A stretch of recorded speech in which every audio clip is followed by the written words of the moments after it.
Welcome to The Actor's Choice, where the actors and actresses have a chance to talk about themselves and their careers. Join us now for the next hour as we explore the marvelous industry of acting by actors and actresses from today's exciting show business world. And now, direct from Hollywood, here's your host, Ron Brewington.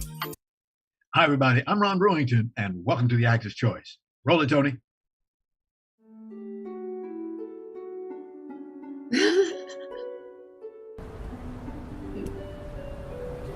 Wasn't that fun? Fun? I'm the coffee girl today.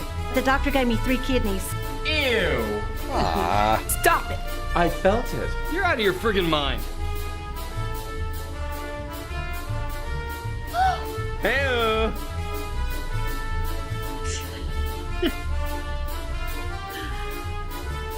You're an abusive arse! Ladies and gentlemen, my first guest today, who you heard laughing in the back there, because I'm laughing with her, has produced a lot of great work over the past years. Now, you just seen a clip of one of her projects, one of my favorites, called Shorty and Marty. Yes. Now, this only lasted 13 minutes, folks. Shorty and Marty was an award winner playing in 6 different Los Angeles film festivals and 13 in Melbourne, Australia. Ladies and gentlemen, please welcome the lady who has a new project, Eva-Marie Fredric. Hi. Hi, and greetings and welcome once again to The Actor's Choice. I love being here. You know that. Thank you for having me. Indeed, indeed. And by the way, ladies and gentlemen, yesterday was her birthday. So everybody get in line. Here we go. In 5, 4, 3, 2, 1. Happy birthday to you. Happy birthday to you. Happy birthday, dear Eva-Marie. Happy birthday to you, my dear. God bless you. Hope you live to see many, many more. Thank you. I know them birthdays. Okay, please tell our audience where you were born. Salinas, California, Steinbeck country, home of the California rodeo, which we from Salinas call rodeo. Okay. And the lettuce pit of the West Coast, that's where all the salad comes from. But you can't get a good salad in Salinas. It goes everywhere else. Eva-Marie, like I said a few moments ago, you have done a lot of great work over the years, but that has gotten even better. Okay, folks? Please tell us about the new project you got right now called Denise. Yes, Denise. Well, it's from this album, Monkey Head. You've had him on here. I became a lyricist during COVID, and I did 10 of his 11 songs. We actually got the CD out this year, and we were talking, and an opportunity came up to make a film in 2 weeks. And I thought, I came in as a collaborator, and then I thought, you know what, go back to filmmaking, direct, write, produce, drive yourself insane again, and do Denise. And it's just you've seen parts of it. It's a wild ride. It's about a man who has the worst day of his life. His wife has said she's leaving him. So he's decided he's going to hit a red light district, but it's not like the pretty ones in Europe where they have the rooms and the curtains. It's basically a chain link fence with red lights strung up. And he gets hijacked by a hooker named Denise. Okay. Well, guess what? We just happen to have a shot. Roll it, Tony.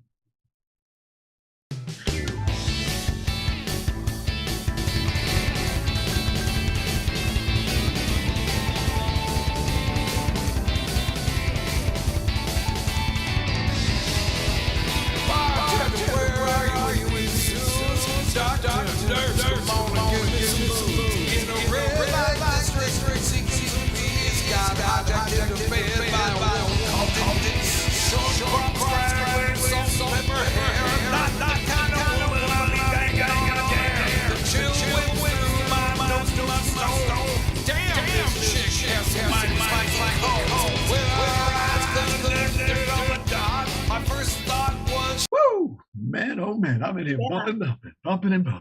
Oh, yeah, it's a fun song, and oddly enough, I didn't think that would be the first song that we would try to do, and I'd been in music videos, but I'd never directed one or written one. So it's sort of a short into, that's not the very beginning, but the beginning clip is him coming down the alley. You see why he makes the decision to go in here, and he has other prostitutes trying to get his attention. And you see that beautiful blonde played by Brenda Lee.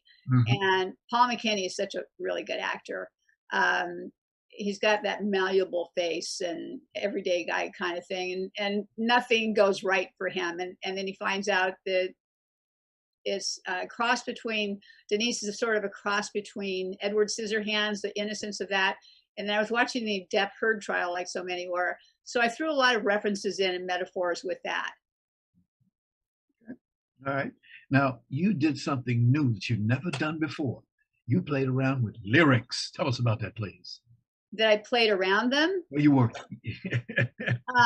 I've never, I'm not quite understanding the question. I'm sorry. Okay.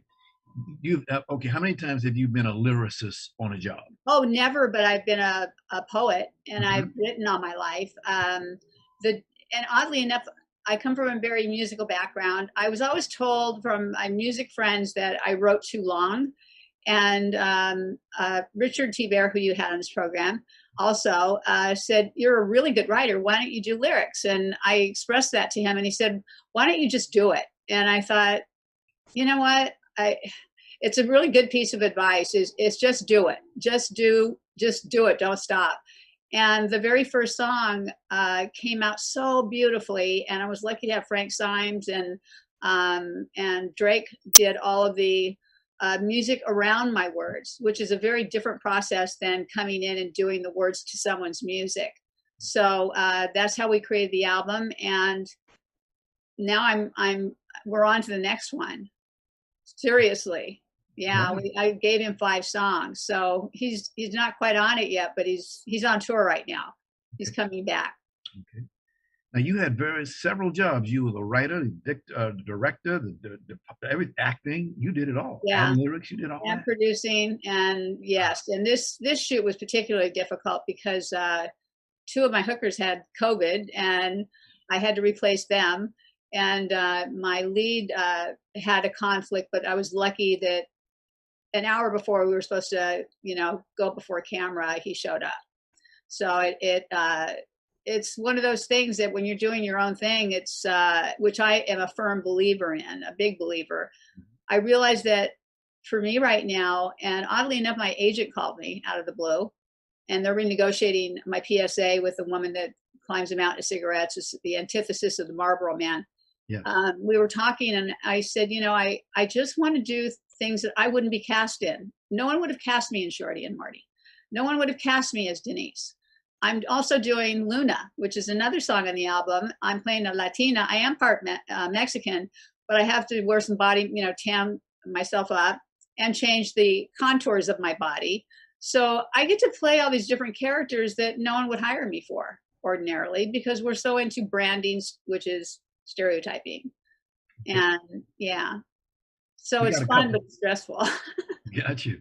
We got a couple of photos. We'd like to show the folks what they're looking like. Can you go to the first one, Tony? Okay. Yeah, that's my cinematographer, Giulia Governo from Italy. And that's in the studio where Drake's playing the music. Okay. Next one, please. Those are my hookers in the cage. And that's Drake and me talking. And we were just getting ready right before dark, getting everything lined up. They were so much fun. The wonderful thing about doing projects for me is I treat everybody the same. It's, if you have a small part, when you have my attention, you have my full attention, and I want everyone to shine. And everybody was so happy with every aspect of it. They all want, the next day when we wrapped, because we'd had 2 shoot dates, I got more thank yous, and I want to work with you again. And I had so much fun. And they have their IMDb credits, they have their clips, all the things that actors are begging for, that we rarely get on time. They had it within 2.5 weeks. Got you. Next photo.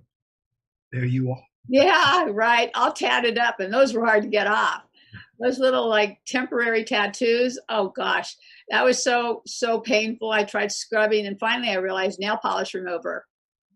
Yeah, so I walked around at the gym, in the store, wearing shorts, and you know who I got the most compliments from were young kids. Next one, please. That is setting up the night shot. That's Paul in the car when he comes down the alley, and Julia and I talking about, him coming out, and he reads a card that his wife gave him that says, Jay, your father makes a better husband than you. I'm done. I want a divorce. Your clothes are on the lawn. And there's a picture of his son that he's looking at. So he's back and forth, and he says, oh, I'm out of here, and starts drinking. Okay, one more to go. That's Paul, and that is in the bar with, that's Frank Symes with the black, that looks like the rock star. He is a rock star. And the gentleman next to him with the gray hair at the end there is Jack Horner, who worked on he was a dinosaur expert. He actually named a dinosaur.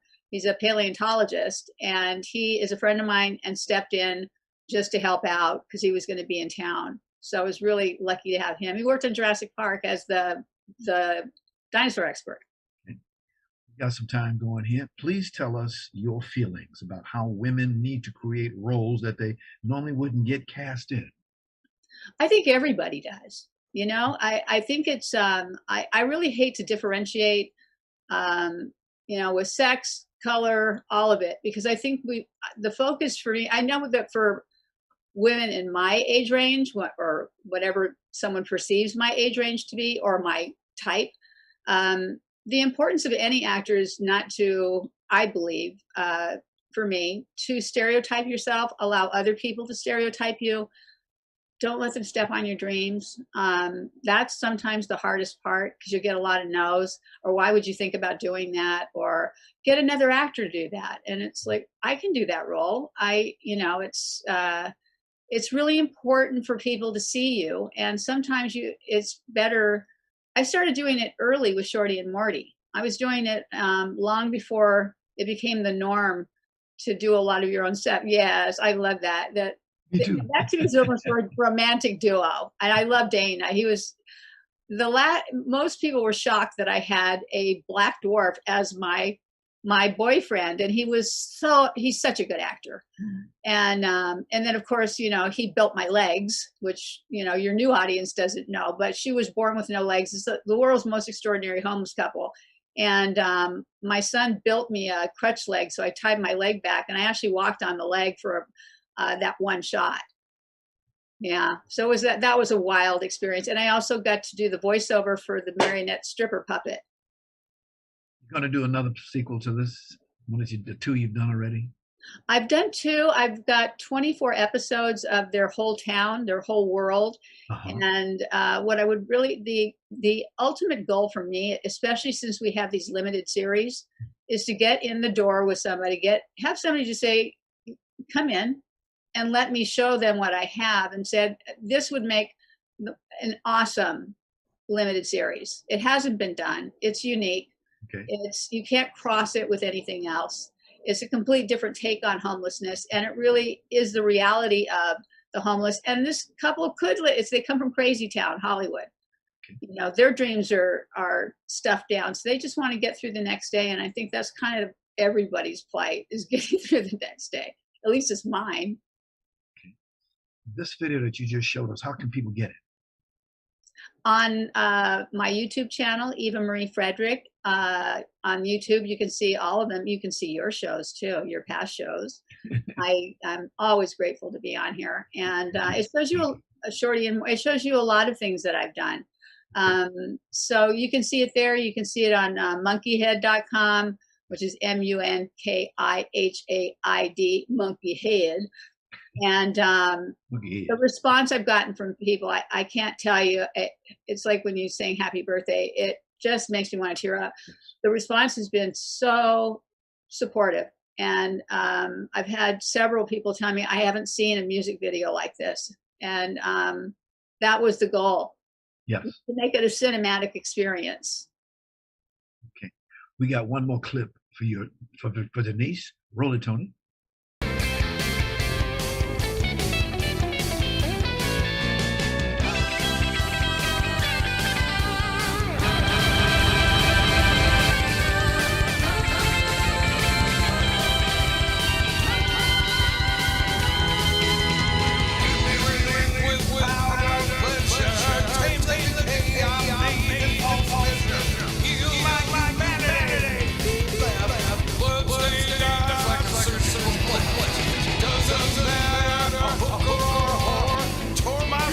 Hot stuff. Hot stuff. Yeah. That Yeah. is great. That is great. Wow. I Yeah. see you have a short drama film called Sets Foot Outside the House Door. Yeah, that's still been on hold, and for a while, I'm not quite sure what. That's a Brazilian director, Yes. so I don't know what's happening with that. But we're going to be doing Luna next on, and so that'll be the next one that's coming up. How many films do you normally make a year? I took, well, as an actor with COVID, I did one that came out, and now I'm getting back into it, and I think this year I would like to, with as far as shorts of my own, I would like to do 5. That's my goal. That's 5 I'm on and 2. number 2, Well, and yes. I got that done in 3 weeks. So I'm trying to get the next one done, and then I want to do one on my friend Rosie, who died of cancer. It's a beautiful blues song, and I have some incredible people that want to be a part of it. Right. And it's not a sad, it's a sad song, but it's very poignant, and I think it's something people can relate to because we all have been affected by cancer in one way or another. And That's great. friendship. It's about love. Well, now that you have this lyricist on behind your name, are you going to take on some more jobs like that? I would love to. I would love to. Are you kidding? Right. If anyone offers me work, it's rare that I say no. Whether I'm, and it comes down to whether I'm paid or not. If it's something that really speaks to my heart, Yes. I'm in. I'm just in. So it's about meeting people. It's about relationships and leaving what you can out in the world, behind. And that's what's really important to me. Yeah. And hopefully making some differences. Okay. Yeah. Ladies and gentlemen, she said if she's looking for work, how do people get in touch with you? You can get in touch with me at Eva-Marie Fredric. www.evamariefredric.com. All one word. Yes. And it's Fredric. If you Google me, you'll see where I'm at. Indeed. Yeah, I'm easy to Indeed. find. You've done a lot of work in the time you've been in this business. Yeah, and I like to do a lot more. I'm really geared up to doing more. I told you the first time you had me on, I think I took time off to raise my son. So Yes. that was the hardest time for me to be away from being creative. But I always kept my foot in it with him. And now he's becoming an art director and he production designs music videos, but he does a different style than I do. So it's kind of all in the family, and he's doing really well. So I'm proud of him. I know you are. Give him my best, please. Please. I will. Eva-Marie, thank you so much for being on our show today. We wish you Thank you for having continued success in all of your future projects. And Thank you. please come back again. Please. I will. Anytime you want me, I'm back. Thank And you. congratulations on passing your 300th anniversary show. Oh, yes. Thank I'm you. so proud of you for that. Good folks like you that make it possible. Thank you. Thank you. Thank you. Ladies and gentlemen, Eva-Marie Fredric. This is the Actor's Choice. I'm your host, Ron Brewington. Ladies and gentlemen, we'd like to let you know that we are asking our Actor's Choice squad to help us get former baseball player Kirk Flood into the Baseball Hall of Fame. Now, Kirk passed away January 20th, 1997. He was the husband of one of our wonderful guests, renowned actress Judy Pace. Now, all you got to do is give us a call at 213-349-3941. That's 213-349-3941. We sincerely thank each and every one of you for being a part of this magnificent award for a great baseball player. Roll it, Tony.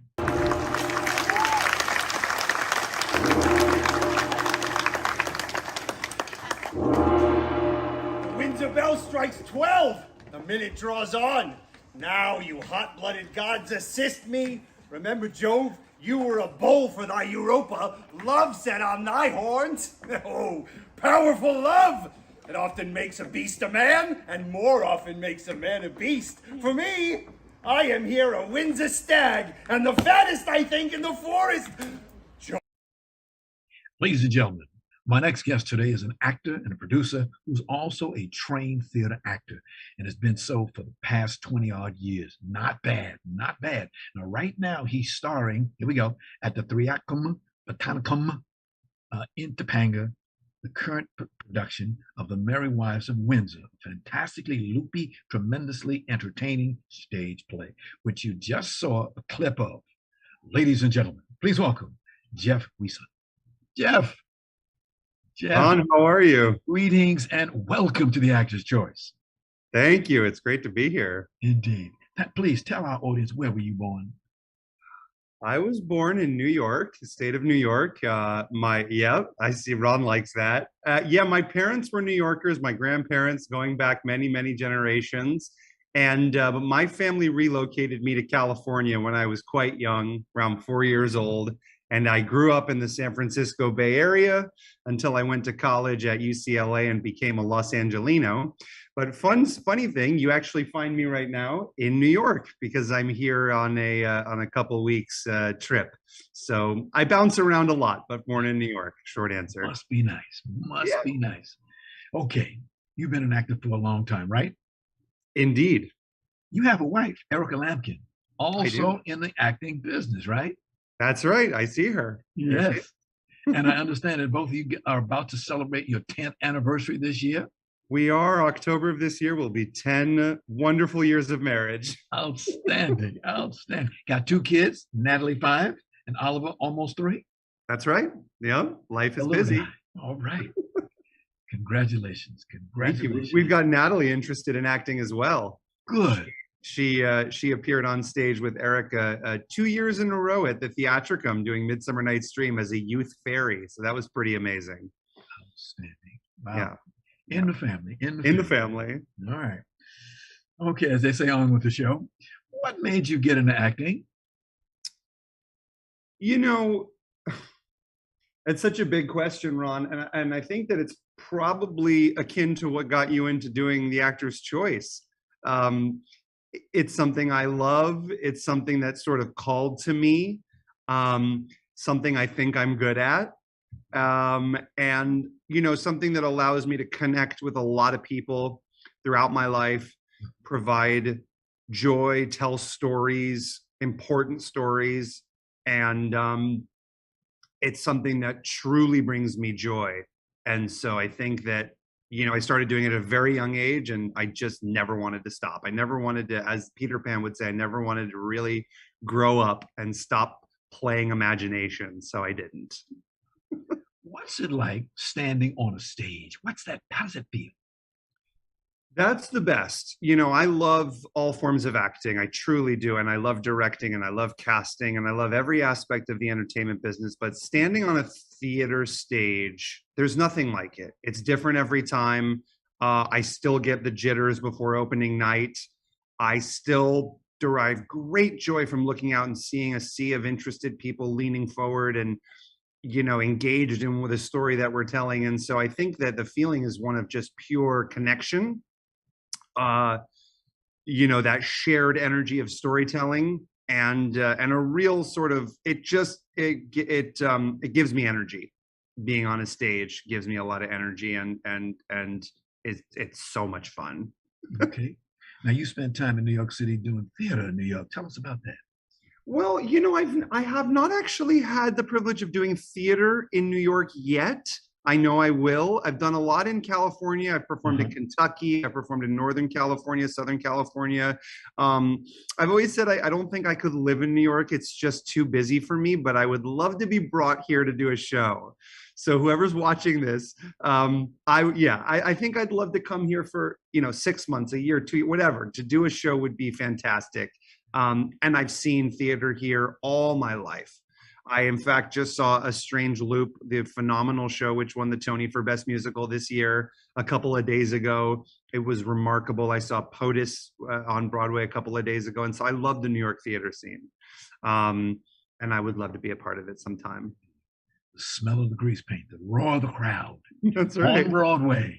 That's right. Nothing That's like right. it. Yeah. Get your hot dogs, get your pretzels, and all that good stuff. Exactly. And then you came to Hollywood. And you got yourself a role in a comedy drama called Without a Trace. Remember that? That was your that was my first big TV job. That was very exciting. TV is, all these different forms are so different from one another. And before I had done Without a Trace, I'd done commercials, I'd done voiceover, I'd done theater, I'd done film, but I hadn't done television yet. And then I wound up doing daytime television when I did all my children. And Without a Trace it was fun to see the pace of a television show. It's very different. Film is almost more like theater in regards to you get rehearsals and you get to meet and, run through things and talk to the director. But TV is just go, go, go. And being on Without a Trace, I was with a couple of great director was great. I got to work with a great actor and who I played my scene with. And I got to work a couple of days on that project, and that was really special. You know, I got my own trailer for the first time, and yeah, I think that was a really cool experience. It was the first of a couple of times when I got to be killed on screen. I got to have my, you got to see me and no longer alive, sitting in a car with a wound in my head. But yeah, it's the cool thing about TV is that you're working with a crew most often that's been together and has been working together for many, many months and many years. And so there's a really beautiful rapport, and you get to, if you're a day player like I was, you get to step in it for a day and you get to see their world and be a part of it. And they were so welcoming. That was a great experience doing Without a Trace. And yeah, I've got a few family members who were huge fans of the show. So that was really cool. Yeah. And now this gentleman has done a lot of plays, ladies and gentlemen. A Midsummer Night's Dream, Disney's Beauty and the Beast, Peter Pan, The Three Musketeers. Oh yeah, Othello. One of my favorites. You liked Othello, I understand. Yeah, I did. Yeah, I've always said Othello is. So the Theatricum Botanicum, where I'm a company member, is a predominantly Shakespearean company, though we do other works as well. And I've done a lot of Shakespeare. I've read a lot of Shakespeare, and I always say Othello is my favorite play to read. I find that it's this incredible psychological thriller. It's so tragically complex, and the conversations are just, they're so deep and troubling. And Iago's, actions are just so awful. But yeah, I've done that play twice now. The first time I did it at the Theatricum, and the second time, the first time I played Rodrigo, and the second time I got to play Cassio, which at Marin Shakespeare Company, which is where I'm from and where I grew up, and that was really special. And our Othello was an ex-convict who had been in prison for 25 years, and so he got to come out and play the title role of Othello as his first professional theater gig, and he's an amazing human being, Damian Nation Brown, and I was just in awe of seeing someone who had never done a professional play take on the role of Othello, and not just take it on, but do an incredible job. And I'm very grateful to have been a part of that. Okay. You're here today to talk about a play that you're doing right now. This is your 17th season at the Theatricum. Mm-hmm. Yeah. 17 years. 17 years at the Theatricum. It's a long time. Wow, that's a lot of stuff. There's something okay, I got a couple of pictures of you doing your role. Tony, can you show the first one, please? Handsome young man, look at it. Okay. That's the end of one of our songs right there. We do if you get to come out and see the show, we do a tap dance. This is a musical version of Merry Wives of Windsor. We have 19 songs because we've set the play in the 1950s in Windsor, Connecticut, which is a real place. And Ellen Gear, our director and the artistic director of the Theatricum Botanicum, has done an incredible job of adapting this play, changing much of the dialogue to make it take place in the 50s, and adding all of this music from the era of the 1950s and prior. That picture is the end of us singing "Life Could Be a Dream," and it is a tap dancing number where I actually wear tap shoes on that wooden stage. Very special. Next photo, please. There you are. My dear friend Ernestine Phillips, who's been at Theatricum longer than myself, and an incredible actress and a wonderful human being. And that's us drinking some shots before we, get into the nitty gritty of it. Okay. That's not, for those of you watching, that is not my real belly. Okay. You can't be Falstaff without being a big fella. And so we made the decision to pack my belly and make me look a little bit more the part. Okay. The next one, please. Emily Bridges, one of my wonderful co-stars. She plays Mrs. Ford, and we actually got to grace the Theatricum stage about 15 years ago was the last time we acted together. Now we're back on stage together. Wonderful actress, wonderful a woman. And as you saw, I'm holding a guitar in that. So they're letting me play guitar on stage as well, which is pretty cool. Okay, the next one, please. There's Emily again. And my other wonderfully dear friend, Willow Gear, Ellen's daughter. Willow was born basically on this stage, and her son Julius is appearing in the production. Willow is the person who got me involved at this theater when we met in high school, in college at UCLA. She told me I should come up and audition for this theater that her mother runs, and we've done 20 plays together. We've played, husband and wife, Romeo and Juliet, brother and sister, and one of the best people I know. Love Willow Gear. Speaking of Ellen Gear, please give her my best. She was a guest on the show last year. Oh, as a pleasure. That woman has done from her family. For a lot of people that don't know anything about, can you tell them what is unique about that theater? The Theatricum, and this is all thanks to Ellen and her family, is a true repertory company. And what I mean by that is it is a tight group of actors who year in and year out get to come in and provide the core of the company. I'm acting with individuals who I've been on stage with since I first got there in 2001, from Ernestine, who we saw in Willow and Emily, and Gerald Rivers and Alan Blumenfeld and Tim Halligan. The list goes on of these wonderful actors who, because of what Ellen has created, come back year after year after year to come and perform on those boards. And it is a family. It is Ellen and her sister Melora, who has also been there since the beginning. Incredibly talented actresses, both talented directors. Willow is the same, who's their, Ellen's daughter, and just Ellen's son Ian runs a lot of the programming and the photography and the marketing. And so it's a true family-run professional equity theater, which is, you don't see that much anymore. And I think that's what makes Theatricum so special. She's kept it true to its roots. We do Shakespeare the way it's meant to be done. We do politically important theater. We have important messaging. And I think she's always tried to present a diverse array of programming. And it's always a beautiful feeling at the Theatricum, and that's because Ellen has created that. Okay. Got a couple of photos here of what there's the box office. Mm-hmm. Yeah. That's what the theater looks like. It's a beautiful, wooden, you see the dirt floor. You go up there and you are seeing theater in the woods. And that's the incredible stage that we have. Originally, those boards that the stage was built from were taken from the Santa Monica Pier. When they redid the Santa Monica Pier, they brought all that wood up. You see the lower tier of the audience. There's an upper tier as well. And if you see that little platform up in the upper left-hand corner, that is Falstaff's apartment. So that's where I spend most of my time in Merry Wives of Windsor. Look at that. Got one more to show. Sure. There you go. Your telephone number there. That's a big number. There's our number. That's the sign you can see from the street. If you're driving on Topanga Canyon Boulevard, you'll see that big, beautiful wooden sign, and underneath it, you'll see all the plays we're putting on each year. Goodness, my goodness. Mm-hmm. This when you see this, okay, tickets, how you get them, information like that, sir. Yeah, so we have 4 plays going in repertory, and they go on at different times every week. So really, the easiest way to go to find when they're playing and how to get tickets is to simply go to theatricum.com. That's spelled Theatricum. Theatricum.com is the best way.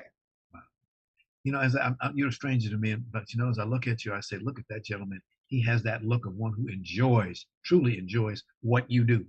Yeah, I feel very lucky every day that I get to wake up and do what I love. I think that's what makes life worth living. And I don't regret for a second going down a path that is not the easiest in regards to sustaining oneself and one's family. Yes. But I found a way to make it work, and I'm very grateful to be a performer. Mm-hmm. Wow. Mm-hmm. We have a few extra moments here. Can we digress for just a moment? Marin Shakespeare Company. Can you tell us about that? Yeah, Marin Shakespeare is a lovely company. Again, it's where I grew up, and Rob and Leslie Currier, who run the place, are delightful human beings. And I've done one show with them, and they just welcomed me in immediately. They bring people to their house for the read through and for the cast party, and it's a very welcoming community. Again, also family run. Their son Jackson is very heavily involved. He's the technical director. And that's where they let me do Othello, and they let me work with Damien. And they have a beautiful stage there in Forest Meadows on Dominican College University's campus. Great company. They just secured an indoor building, and they're expanding their reach and their programming. Okay, how does one get started in theater?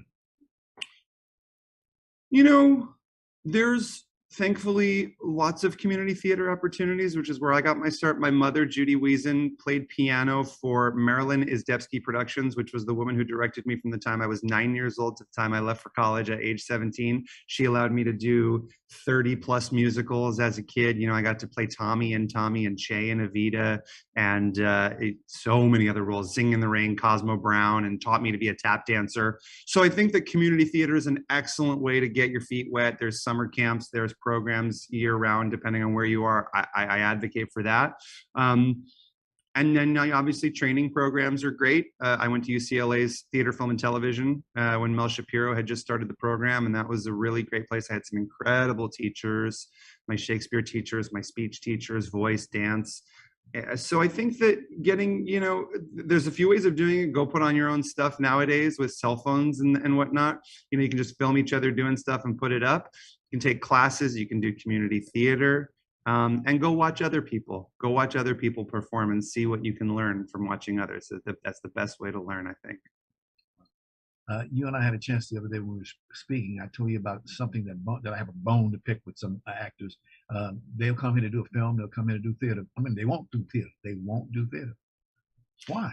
Yeah, I think that it's interesting because I came from theater originally, then made my way into on-camera work. I think for people that have the opposite journey, it can be very daunting, the idea of not having the ability to hear a cut, let's do that again. You messed up the line, let's just run it back, no problem. We still got a few hours of daylight. So I think that for people who have not had that experience, it can be really daunting to think, well, what if something goes wrong?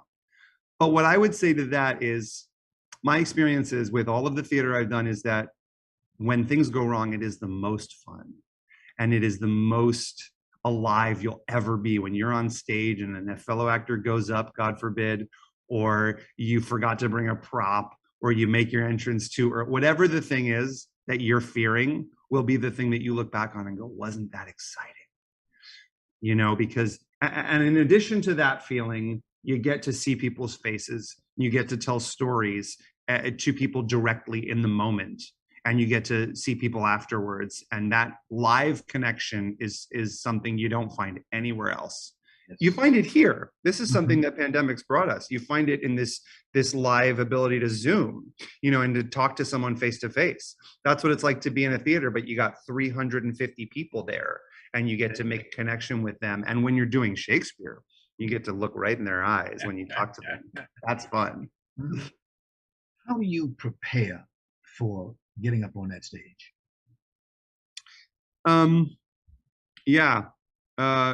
Definitely vocal warm-ups, particularly when you're doing Shakespeare, really making sure that your instrument is ready to go. You've done some diction exercises, some voice and some speech.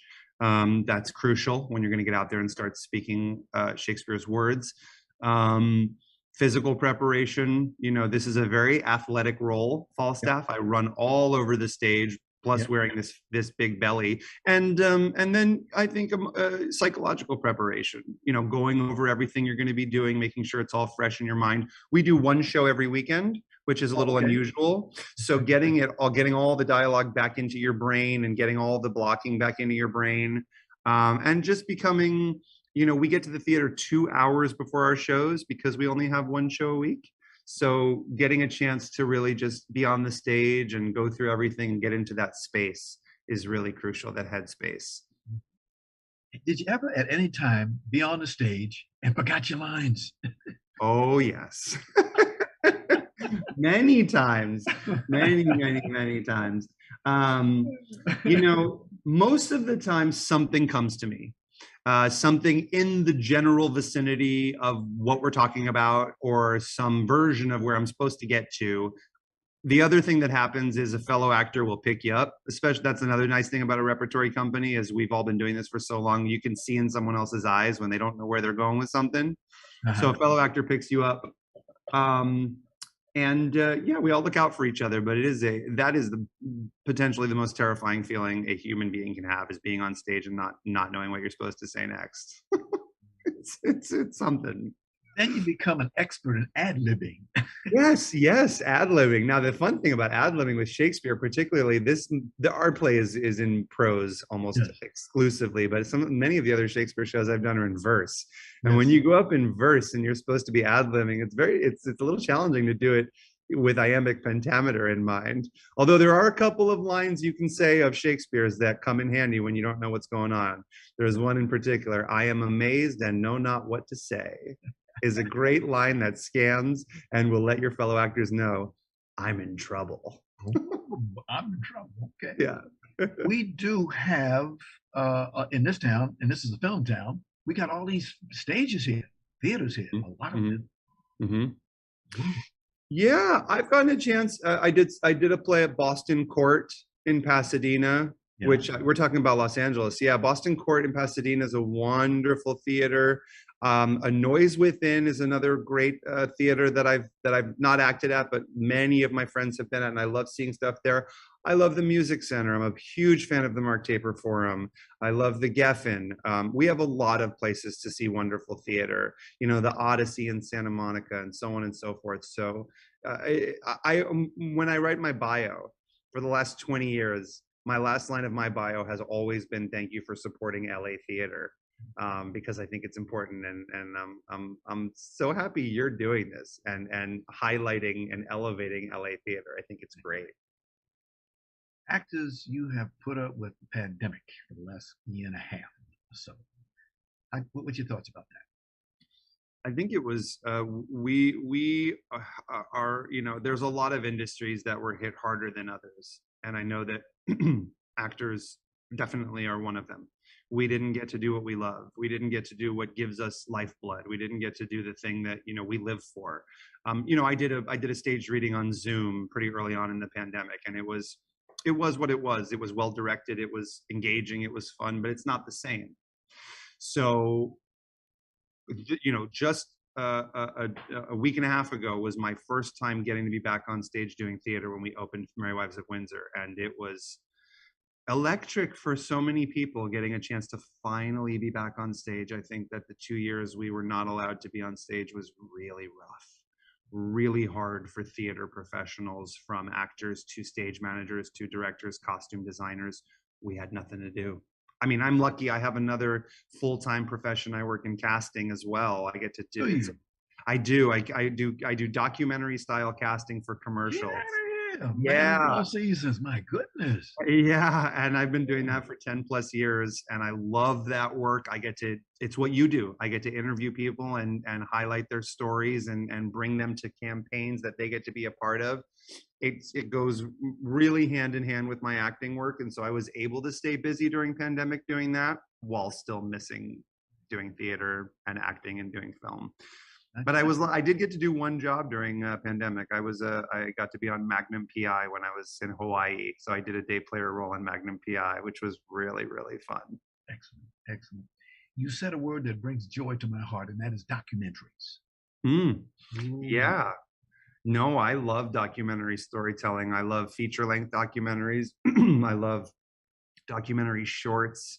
I think that I've learned so much from watching documentaries. You know, on the way to New York, my wife and I watched an hour-long documentary on Frederick Douglass, where I think they had 5 incredible actors speaking Frederick Douglass's speeches throughout his life, from being a young man to being a much older man involved in government. And it was one of the most fascinating. I did not know nearly enough about Frederick Douglass's story, and getting to watch this incredible documentary with these amazing actors was just enlightening and entertaining. You know, I think people worry that documentaries are going to be boring, and I think it's the absolute opposite. I find them so compelling. So yeah, I'm a huge fan. And again, what I do is documentary storytelling with casting. So love documentaries. You've met another person who loves that. I love documentary. I've been a judge several times, and if you notice, sometimes some people will put a regular feature film out there and call it a documentary, and we would tell them, no, there's certain rules you got to play, you got to stay by the rules. Yes. Yeah, definitely. I tell them, I say, go over to the Empress and get a copy of their little paperwork they give you to tell you how to do a documentary. Right. Yeah. But speaking of true stories, one of the things I'm so excited to see at the theater this year is Trouble in the Water, which is the play that my dear friend Gerald Rivers is directing and is also acting in. And it's an amazing story. It's this true story of Robert Smalls, who was an enslaved person who escaped slavery and commandeered a Confederate ship and took his crew and himself to safety by sailing past the U.S. blockade. And brought this ship and it ultimately became a Union warship. And later in his life, Robert Smalls became a politician and a representative in the U.S. House of Representatives, and introduced the first public school system in the country. And so they're telling this story on the Theatricum stage. I believe it's the premiere. I don't think it's been theatricalized before. So that's one of the plays we're doing that I'm very excited about. My last name on my father's side is Brewington, but on my mother's side, her last name is Smalls. Is that right? She came from Charleston, South Carolina, and we have reason to believe that Robert Smalls was somewhere in her line. We've been doing some research on it, and when I hear the name Robert Smalls, I saw a piece the other day where it showed him making his way with that boat, acting like the captain and everything like that. It really makes you feel good to see that. It's one of the more inspiring stories I've ever learned about, and I'm very excited to see the fantastically talented Gerald. I think he plays him as an older man, and he's helming the production. So I'm very, very excited to see that. What's your next documentary? Oh, what's my next documentary that I'm going to see? I'm a big fan for some of the ESPN 30 for 30s. I'm a huge sports fan, and so I love I love watching those, and I also love watching the scripted documentaries, which are not documentaries, but I got to be honest, the Winning Time is the one that I'm really most excited to watch next. The story of the Lakers franchise going into Showtime, so that's something I'm really excited about. Got one for you. You ever heard of Kurt Flood? No, educate me. Okay, he was the gentleman who, an African American who was a baseball player, did very well in St. Louis and different places, lost his job, and he was the one that made it possible for the money that the big salaries that these people get. He's the one that was responsible for that. See me after this meeting, and we'll talk about it. Great, I would love that. Yeah, thank you. Indeed. That's a good recommendation. Yeah, you never, like they say, you never know who you're gonna meet this day. That's right. Yeah. That is totally right. Can I tell you about the other shows they're doing? Please, we got 3 more minutes. Yes, sir. Oh, good. Well, Midsummer Night's Dream is the flagship production at the Theatricum. We do it quite frequently. That's a delightful production. You can bring kids out to it. It's very family friendly. Midsummer Night's Dream, they've turned it into a musical. There's lots of singing, so that's a wonderful production to see. And if you'd like to see Ellen Geer, our wonderful artistic director, on stage, she is doing West Side Waltz, which was a play written by the writer who wrote On Golden Pond. And it's a play that takes place in New York City, I believe in the 80s. And the whole family's in that one. Willow, her daughter, Melora, her sister, and she plays an aging concert violinist. And it's all about her and her neighbors, and you get to see the incomparable Ellen Geer on stage. So I highly recommend that. And then, of course, Our Merry Wives of Windsor, which is a rollicking piece of 50s fun. I like this. I like the fact that you guys started this play that you're doing right now, Saturday, June the 11th, and you're going to take it all the way to Sunday, October the 2nd. Yeah, we have a nice long run, and we'll go through the heat of the summer and into the beauty of the fall. When you come up to the Theatricum, even if it's the middle of summer, bring a sweater. It can get cold at night in the canyon. If you're going to a matinee, I'd recommend shorts and a t-shirt. And it's a wonderful place to take a picnic, bring some friends, set out some food, come early and walk the grounds. It's a gorgeous space, and it's quite large. There's a small second theater. There's a whole bunch of gardens you can walk around. There's Shakespeare gardens with plants and flowers mentioned in his plays. So it's, I think I told you this last time we talked. I've never talked to someone who came to the Theatricum and said, oh, that was all right. Everybody comes there and says, wow, I didn't know this was here, and I'm coming back, because it's a beautiful place, beautiful theater. Again, if you give us that telephone number so people can see that information. Well, theatricum.com is a great way to get our tickets, and then our phone number, I'm pulling it up. It was on the board. It's 455 sorry, 310-455-3723. That's the box office. Thank you so very much for giving us a lot of information about the stage. Continued success, sir, for both you and your actress wife. And please do come again, please. And by the way, give my best to your publicist, Lucy Pollock. That's my friend. That's my boy. I certainly will, Ron. It's been so much fun chatting with you. I really, really appreciate you. We'll meet again. We'll meet again. We will. Definitely. We will. Ladies and gentlemen, Jeffrey Wiesen. Thank you, Ron. Thank you, sir. I want to thank our sponsors, Harvey Brandman, Photography is an Art, Ron Irwin's Lose Life, The Way to Lose Weight, Larry Buford's Book to the Future, Time Travel, Message in a Capsule, State Farm agent Carla Green, and veteran actor Rob Brownstein's Actor Training School and Actor Space. And much thanks to our guest today, writer, actor, lyricist Eva-Marie Fredric, and of course, actor, director, producer Jeff Wiesen. And of course, special thanks to our ever growing audience. We thank you very much. Be well. We'll see you next time.